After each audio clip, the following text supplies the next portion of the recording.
प्रधानमन्त्रिणा मोदिना अमेरिका राष्ट्रपतिना साकं विहिता वार्ता। उभाभ्यामपि नेतृभ्यां क्षेत्रीय प्रकरणेषु द्विपक्षीय प्रकरणेषु च विहिता चर्चा। जलवायोः परिवर्तनं विरुध्य सहभागितां विवर्धने सहमतिः। राज्यसभायामद्य द्वे महत्वपूर्णे विधेयके पारितं कर्तुं पटलस्योपरि प्रस्थापयिष्यते। तत्रैव लोकसभायां न भविष्यति प्रश्नकालः अद्य। राष्ट्रपति अभिभाषणमभिलक्ष्य धन्यवादप्रस्तावे चर्चा अद्यापि भविष्यति। भाजपा दलाध्यक्षेण जेपी नड्डा इत्यनेन करिष्यते पश्चिमबंगालयात्रा अद्य। राज्ये द्वाभ्यां परिवर्तनयात्राभ्यां प्रदर्शयिष्यति हरितपताकाम्।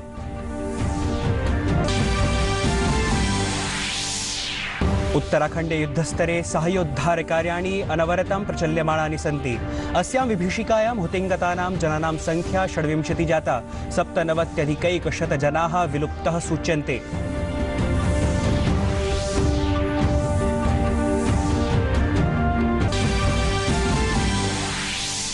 चेन्नई निकषस्पर्धायाः अन्तिमो दिवसः। 20,400 धावनाङ्कानाम् उद्देश्यं सम्मुखीकर्तुम् अवतरिष्यति क्रीडाङ्गणे। ह्यस्तनक्रीडां समाप्तिं यावत् 39 धावनाङ्काः समर्जिताः भारतेन।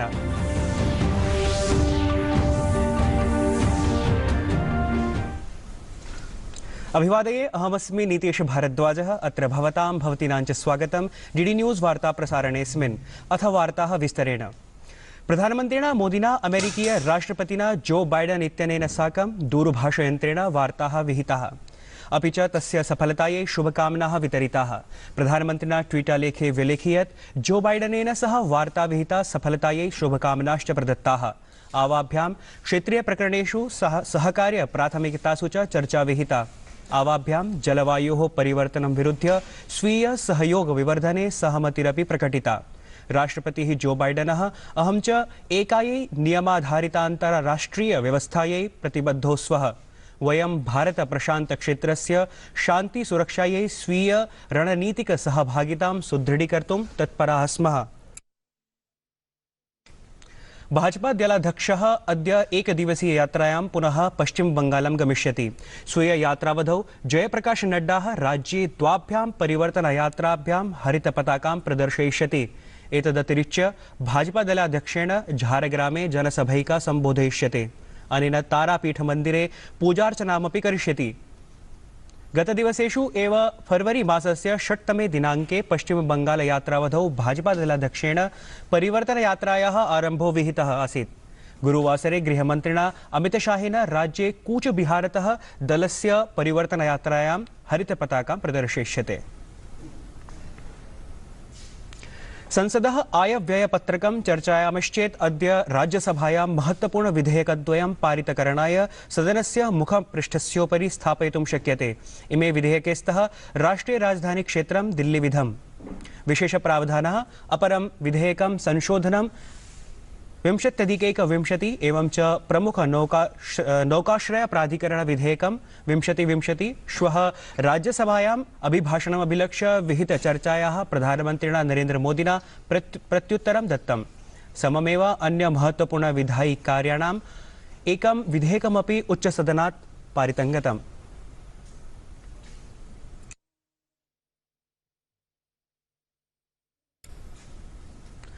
अद्य लोकसभायां प्रश्नकालः न भविष्यति। राष्ट्रपतेः अभिभाषणे धन्यवाद प्रस्तावम् अभिलक्ष्य चर्चा अग्रे प्रचलिता एव भविष्यति। गतसप्ताहात् प्रचल्यमानः गतिरोधः अपि समाप्तः। लोकसभायां राष्ट्रपतेः अभिभाषणे धन्यवाद प्रस्तावे चर्चा अग्रे सारिता।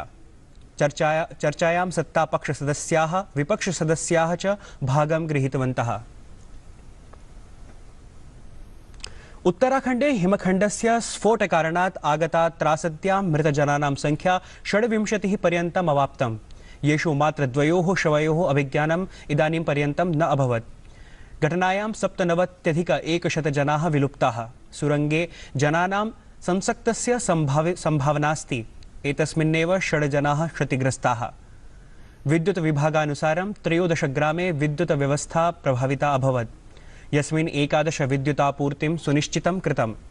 ग्रामद्वयाय विद्युत् व्यवस्था अपि क्रियते। केन्द्रीय पंचायती राज मन्त्रालयस्य सचिवः सुनील कुमारेण निगदितं यत् पंचायती राज मन्त्रालयः राज्यैः सह स्थितिं सुदृढीकर्तुं विकासेन साकं सम्बद्धः।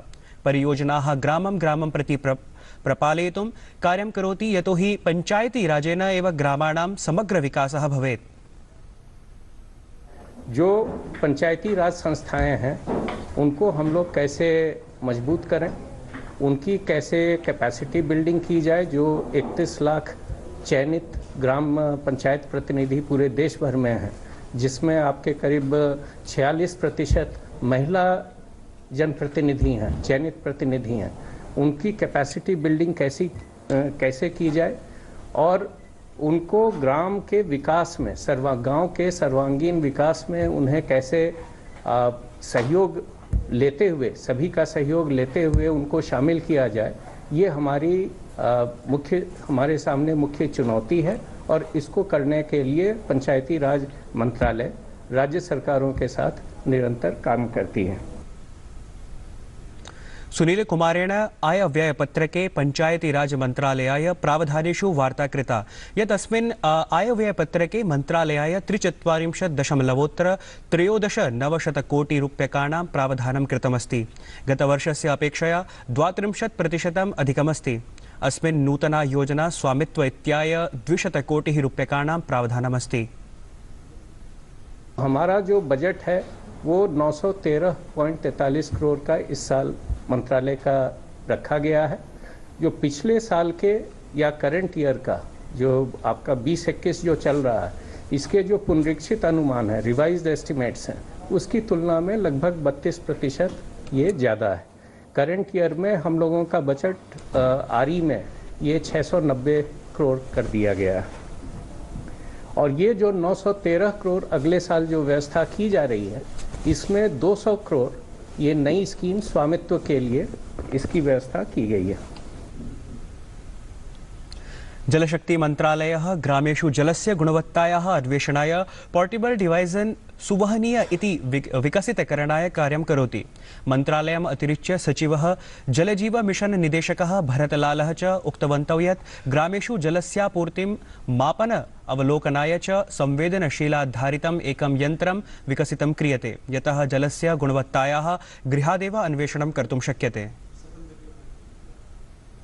आपके घर किस क्वालिटी का पानी आ रहा है, अगर आप शहर में रह रहे हैं या गांव में रह रहे हैं, अब आप केवल एक पोर्टेबल डिवाइस की मदद से कुछ समय बाद इस चीज़ को पता कर सकेंगे। सर, इसके बारे में और जानकारी दीजिए, किस तरीके का डिवाइस रहेगा, क्या कोई सॉफ्टवेयर डेवलप किया गया है डिवाइस में, हार्डवेयर किस तरीके का? हम लोग ministry of commerce and industry के साथ एक ग्रैंड चैलेंज चला रहे हैं, जिसमें कि यूथ एंटरप्रेन्योर्स, इनोवेटर्स जो है ऐसा डिवाइस डेवलप कर रहे हैं। और बेसिकली ये है कि उसमें पानी डालें, उससे एक पानी का पीएच, उसका टीडीएस, उसका सल्फेट, उसमें अगर कोई मेटल है तो उसको डिटेक्ट करें, अगर क्लोरीन रेसिड्यू है कि क्लोरिनेशन हुआ है, बायोलॉजिकल कंटामिनेशन है तो उसको डिटेक्ट करें। और आइडिया ये है कि ये जो डिवाइस है ये गांव-गांव में पहुंचे, सो गांव के लोग उस पानी को टेस्ट कर सकें और वो इंश्योर कर सकें कि भाई पानी शुद्ध है या नहीं शुद्ध है। अगर शुद्ध नहीं है तो वो कंप्लेन करें, उसका जो है रेमेडियल एक्शन होगा। जो डेटा इससे कैप्चर किया जाएगा वो ऑटोमेटिकली डेटा कैप्चर किया जाएगा, तो भविष्य में आप हर गाँव में पानी शुद्ध है कि नहीं है इसको ऑटोमेटिकली डैशबोर्ड पर आप देख पाएंगे। इसके लिए हम लोग गाँव में खास करके महिलाओं को ट्रेन कर रहे हैं कि हर महिला पानी को टेस्ट करने की गांव में टेस्ट कर सकें, जैसे कि स्कूल टीचर हैं या आशा वर्कर हैं, हेल्थ वर्कर हैं या पानी समिति के मेंबर हैं, विलेज वाटर सेंटर कमेटी के मेंबर हैं। जल जीवन मिशन के तहत कई फोल्ड्स ज़्यादा बजट इस बार दिया गया है, तो इस तरह की अगर पोर्टेबल डिवाइस की बात करें, टेक्नोलॉजी या लैब्स की अगर बात करें, कितना कॉस्ट इफेक्टिव होगा? जी, हमारा ये अंदाजा है कि जिस तरह के हमारे इस कंट्री में यूथ हैं, एंटरप्रेन्योर्स हैं, इनोवेटर्स हैं, जितना टेक्निकल मैन पावर है, वी आर वेरी कॉन्फिडेंट कि वो बहुत ही अच्छा डिवाइस बहुत ही लो कॉस्ट पे डेवलप कर पाएंगे और वी फील कि इसका बहुत मैसिव यूज होगा। हर घर जल के साथ साथ हर घर अच्छी गुणवत्ता का जल पहुंचाने के लिए एक ऐसी टेक्नोलॉजी और डिवाइस विकसित की जा रही है जल शक्ति मंत्रालय द्वारा, जिससे कि आप आत्मनिर्भर होकर अपने घर के जल की गुणवत्ता को जांच सकें और उसके बारे में पता कर सकें। कैमरा पर्सन संजीव के साथ मैं मेघना देव, डीडी न्यूज़, नई दिल्ली। प्रधानमन्त्रिणा आयव्ययपत्रस्य सत्रसमये राष्ट्रपतेः अभिभाषणचर्चायाः उत्तरं प्रदत्तं। तेन स्पष्टीकृतं यत् देशः स्वतन्त्रतायाः 75-वर्षपूर्त्यवसरे नूतनदिशं जवीयगत्या अग्रेसरन् अस्ति। एवं च अस्मिन् सर्वैः सकारात्मकरूपेण सहयोगभावनया सम्पृक्ताः स्युः। तेन कृषिविधेः विरोधं कुर्वद्भ्यः आन्दोलनरतेभ्यः कृषकेभ्यः प्रदर्शनं समापयितुम् अभ्यर्थना विहिता। सममेव प्रशासनं कृषकाणां हितरक्षणाय प्रतिबद्धं वर्तते।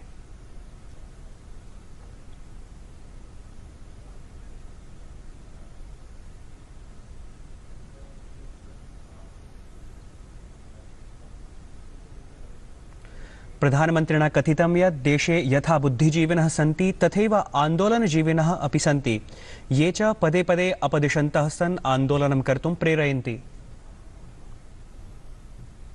हम लोग कुछ शब्दों से बड़े परिचित हैं। श्रमजीवी, बुद्धिजीवी, ये सारे शब्दों से परिचित हैं। लेकिन मैं देख रहा हूं कि पिछले कुछ समय से इस देश में एक नई जमात पैदा हुई है, एक नई बिरादरी सामने आई है, और वो है आंदोलन जीवी। ये जमात आप देखोगे, वकीलों का आंदोलन है वो न वहां नजर आएंगे, स्टूडेंट का आंदोलन है वो वहां नजर आएंगे, मजदूर का आंदोलन है वो वहां नजर आएंगे, कभी पर्दे के पीछे कभी पर्दे के आगे। एक पूरी टोली है जी जो आंदोलन जीवी है। वो आंदोलन के बिना जी नहीं सकते हैं और आंदोलन से जीने के लिए रास्ते खोजते रहते हैं। हमें ऐसे लोगों को पहचानना होगा कि वो जो सब जगह पे पहुंच करके और बड़ा आइडियोलॉजिकल स्टैंड दे देते हैं, गुमराह कर देते हैं, नए नए तरीके बता देते हैं। देश आंदोलन जीवी लोगों से बचे, इसके लिए हम सबको ऐसे लोगों को पहचानने की बहुत आवश्यकता है। दिल्लीस्थ अखिल भारतीय आयुर्विज्ञान संस्थानं सफदरजंग चिकित्सालये च उपचारं कुर्वाणः जनाः स्वपरिजनानां मध्ये विश्राम सदन परिसरे स्वास्थ्य परिवार कल्याण मंत्री डॉक्टर हर्षवर्धनेन उष्णोच्छादिकाः वितरिताः। कार्यक्रमे टीकाकरणस्योपरि वार्ता कुर्वन् स्वास्थ्यमन्त्रिणा निगदितं यत् देशस्य प्रायः 25 देशात् सूच्यौषधस्य याचनागता अस्ति। सममेव देशे मार्च मासस्य कस्यापि सप्ताहात् 500 आयुः वर्गाणां जनानां टीकाकरणं प्रारम्भः क्रियते। स्वास्थ्य परिवार कल्याण मंत्रालयानुसारं देशः अस्मात् रोगात् संक्रमितेषु अधुना यावत् 5,550,000 कोटि जनाः स्वस्थताङ्गताः। देशे स्वस्थता प्रतिशतता विवर्ध्य 90.20% जातम्। मृत्यु प्रतिशतता 1.43 मितम् अवशिष्टम्।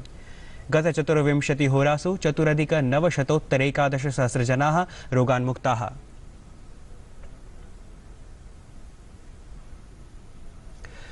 रक्षामंत्री राजनाथ सिंहेन राज्यसभायां प्रश्नकालस्य समये राफेल वायुसेनायां सम्मिलितकरणस्य उपरि उत्तरे निगदितं यत् सर्वकारी नियमानां समये एव एतस्मिन् समारोहे एव व्ययः अभवत्।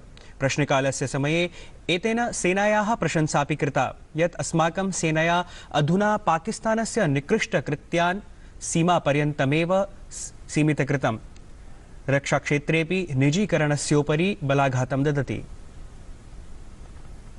चेन्नई क्रीडायां इंग्लैंड देशेन विजयाय स्थापयितुं 20,400 धावनाङ्कानाम् अभिलक्ष्य कुर्वन् भारतेन स्वद्वितीयसत्रे चतुर्थदिवसस्य क्रीडा समाप्तिसमये एकक्रीडकहानौ 39 धावनाङ्काः समर्जिताः।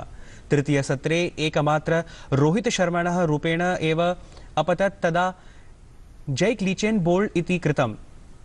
भारतीयदलं विजेतुम् अधुना 81 धावनाङ्कानाम् आवश्यकता वर्तते।